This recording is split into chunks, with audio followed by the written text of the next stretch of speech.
आज की इस लेक्चर में हम जानेंगे एडवर्ब क्या होता है और ख़ास तौर पे देखेंगे कि एडवर्ब की पोजीशन क्या होती है, उसके डिफरेंट रूल्स को देखेंगे।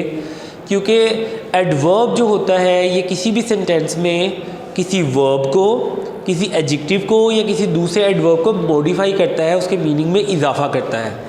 लेकिन अगर इनको इनकरेक्टली प्लेस कर दिया जाए तो मीनिंग जो है वो थारोली ऑपोजिट हो सकता है। तो आज हम देखेंगे ख़ास तौर पे एडवर्ब्स की पोजीशंस कैसे रखनी है। इन रूल्स को माइंड में रख के आप अपने रिटन और स्पोकन में बेहतरी ला सकते हैं। सबसे पहला रूल ये है कि अगर इनट्रांजिटिव वर्ब हो तो उसके बाद एडवर्ब का इस्तेमाल कैसे करना है। अब पहली बात तो ये कि स्टूडेंट्स के लिए ये जानना ज़रूरी है कि इनट्रांजिटिव और ट्रांजिटिव वर्ब कौन से होते हैं। इनट्रांजिटिव वर्ब वो होता है जो कि इटसेल्फ वर्ब अपना मीनिंग कंप्लीट दे रहा होता है, इसके लिए ऑब्जेक्ट की ज़रूरत नहीं होती। जबकि ट्रांजिटिव ऐसा वर्ब होता है जिसको अपना मीनिंग क्लियर करने के लिए ऑब्जेक्ट की ज़रूरत होती है। तो पहली बात करते हैं इनट्रांजिटिव वर्ब के साथ अगर एडवर्ब आए तो हमने इसको कैसे इस्तेमाल करना है। क्योंकि इसमें ऑब्जेक्ट होता नहीं है तो इसलिए मेन वर्ब के फौरी बाद हम एडवर्ब का इस्तेमाल करेंगे। जैसे ही वर्क्स वेल, वर्क्स जो है यहाँ पे मेन वर्ब है, वेल जो है वो एडवर्ब ऑफ मैनर है, ये बता रहा है कि वो काम कैसे करता है। तो वेल जो है यहाँ पे ये एडवर्ब है और ये it is right after the main verb. Second sentence में देखते हैं आई लिव देयर, देयर जो है ये एडवर्ब ऑफ प्लेस है और लिव क्योंकि इनट्रांजिटिव वर्ब है तो फौरी तौर पे ये उसके बाद हम प्लेस करेंगे। इस सेंटेंस में हम देखते हैं ही डाइड पीसफुली, पीसफुली जो है ये एडवर्ब ऑफ मैनर है, डाइड जो है ये इनट्रांजिटिव वर्ब है तो राइट आफ्टर हम इसके यूज़ करेंगे।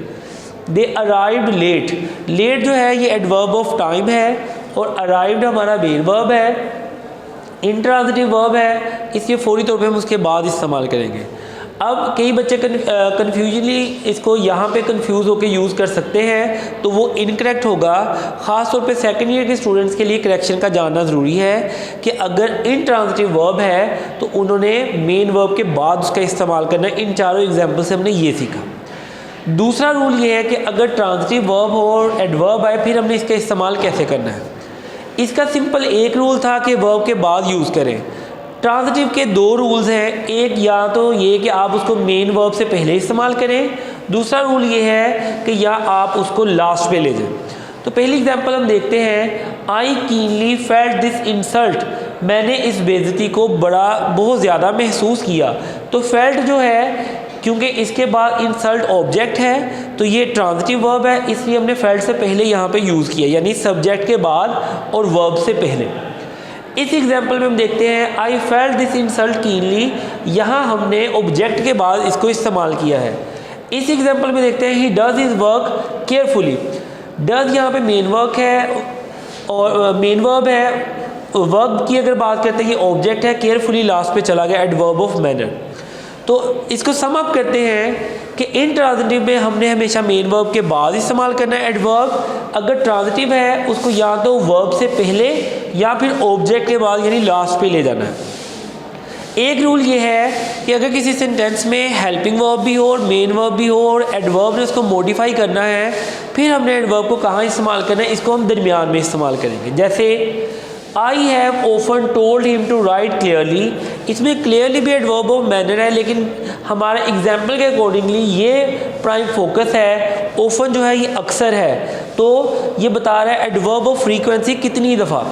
ये हेल्पिंग वर्ब है जबकि टोल्ड जो है ये मेन वर्ब है, ये इन दोनों के दरमियान में हम इस्तेमाल करेंगे। सेकंड में अगर हम देखते हैं I did not know his address, इसमें डिड हेल्पिंग वर्ब है, नो मेन वर्ब है, नोट जो है यहाँ पे एडवर्ब है। यहाँ आपको एक इंटरेस्टिंग बात बताता चलूँ कि difference between no and not मैंने प्रीवियसली इसके ऊपर लेक्चर दिया है। नो जो है ये एडजेक्टिव होता है जबकि नोट जो है ये एडवर्ब होता है। तो अगर किसी कंपेटिटिव एग्ज़ाम में आपको अंडरलाइन करके पूछा जाए कि अकॉर्डिंग टू ग्रामर ये चीज़ क्या है तो ये जान लें नो जो है ये एडजेक्टिव है, नोट जो है ये एडवर्ब है। तो आज के लेक्चर में कोशिश की गई है कि आपको एडवर्ब्स की पोजीशन के बारे में बताया जा सके ताकि आप इनका बेहतरीन इस्तेमाल करके अपने मार्क्स सिक्योर कर सकें।